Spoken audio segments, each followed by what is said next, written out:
Hi Mark, I'm Christine from NCUE's sophomore level, and my student number is S04410004. And the speech I'm going to give is by Kio. The title is Why You Should Talk to Strangers. There are things we say when we catch the eye of a stranger or a neighbor walking by. We say, "Hello, how are you? It's a beautiful day. How do you feel?" This sounds kind of meaningless, right? And in some ways, they are. They have no semantic meaning. It doesn't matter how you are or what the day is like. They have something else. They have social meaning. What we mean when we say those things is, I see you there. I'm obsessed with talking to strangers. I make eye contact, say hello. I offer help. I listen. I get all kinds of stories. About 7 years ago, I started documenting my experiences to try to figure out why. What I found was that something really beautiful was going on. This is almost poetic. These were really profound experiences. They were unexpected pleasures. They were genuine emotional connections. They were liberating moments. So one day I was standing on a corner waiting for the light to change, which I'm a New Yorker, so that means I was actually standing in the street on a storm drain, as if that could get me across faster. And there's an old man standing next to me, so he's wearing like a long overcoat and sort of an old man hat, and he looked like somebody from a movie, and he says to me, "Don't stand there, you might disappear." So this is absurd, right? But I did what he said. I stepped back onto the sidewalk, and he smiled, and he said, "Good, you never know."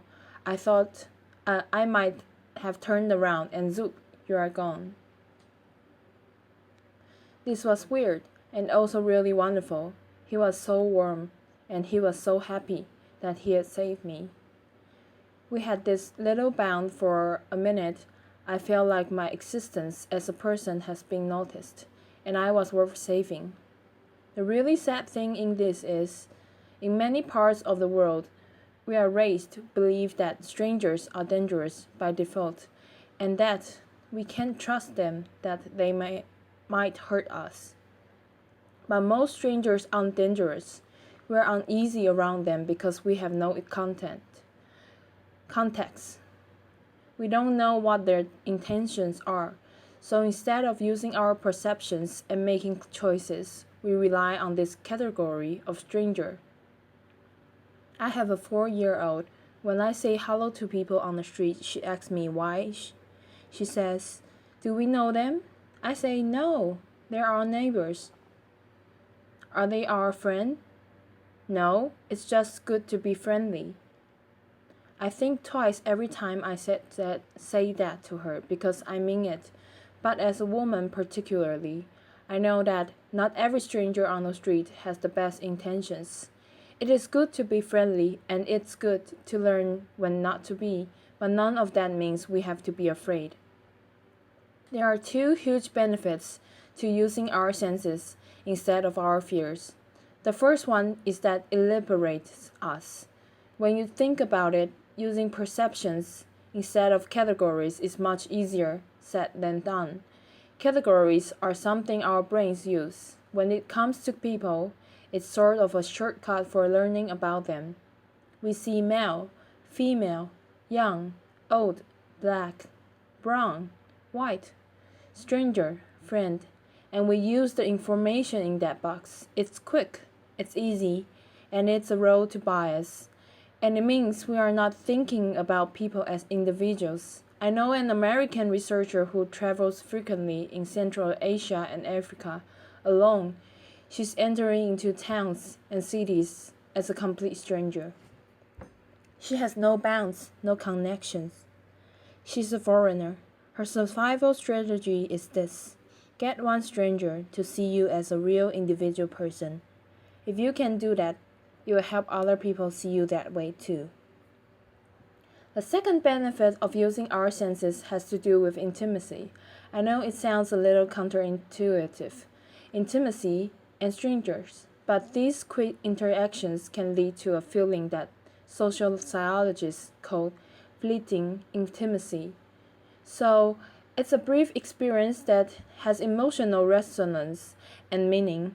It's a good feeling I got from being saved and from death trap of the storm drained by the old man, or how I feel like part of a community when I talk to somebody on my train on the way to walk.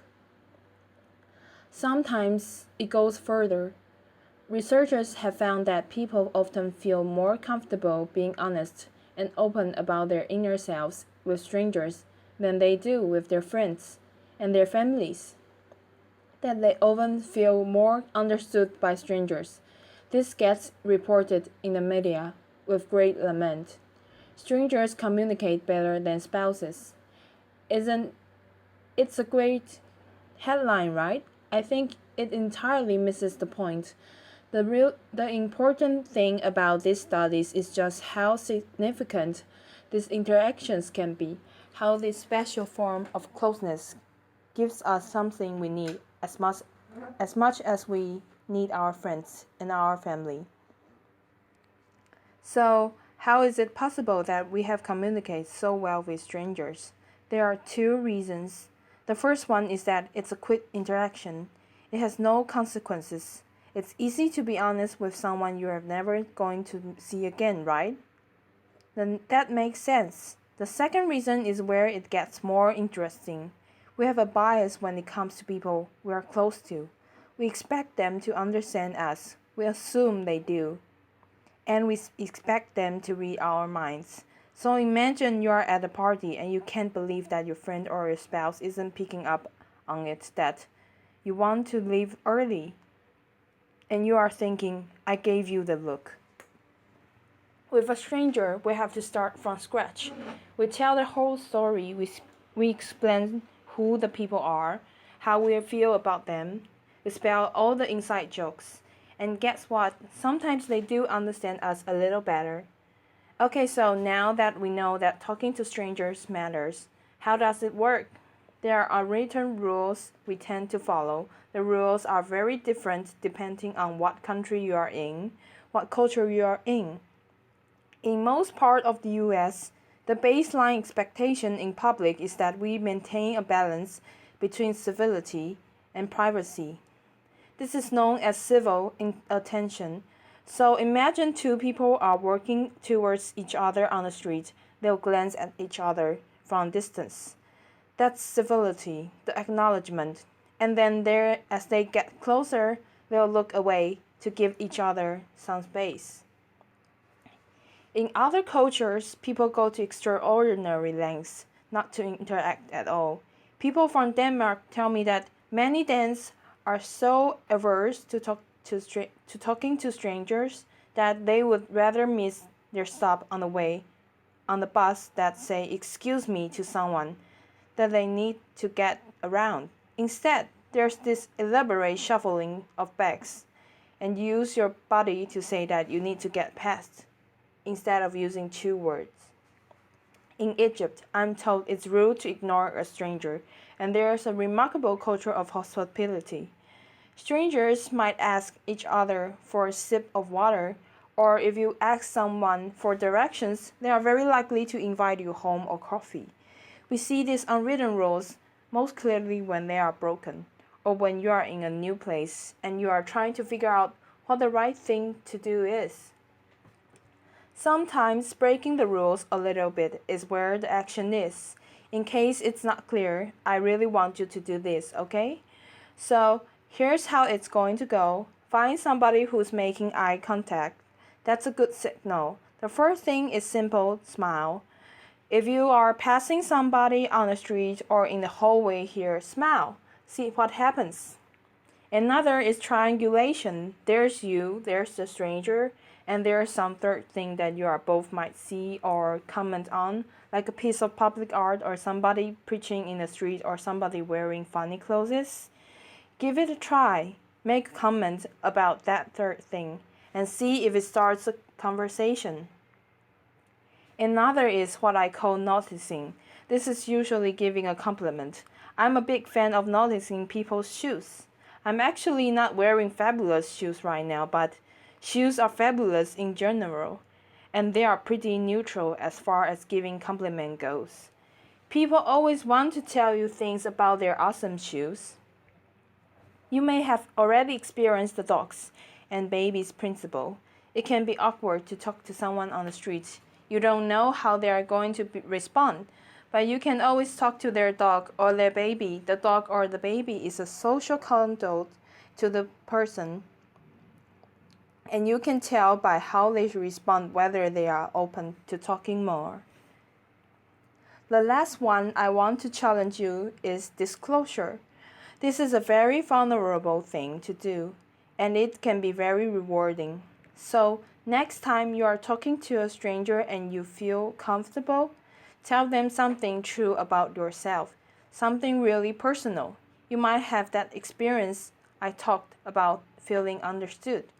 Sometimes in conversation, it comes up, people ask me, "What does your dad do?" or "Where does he live?" And sometimes I tell them the whole truth, which is that he died when I was a kid. Always in these moments, they share their own experience of loss. We tend to meet disclosure with disclosure, even with strangers.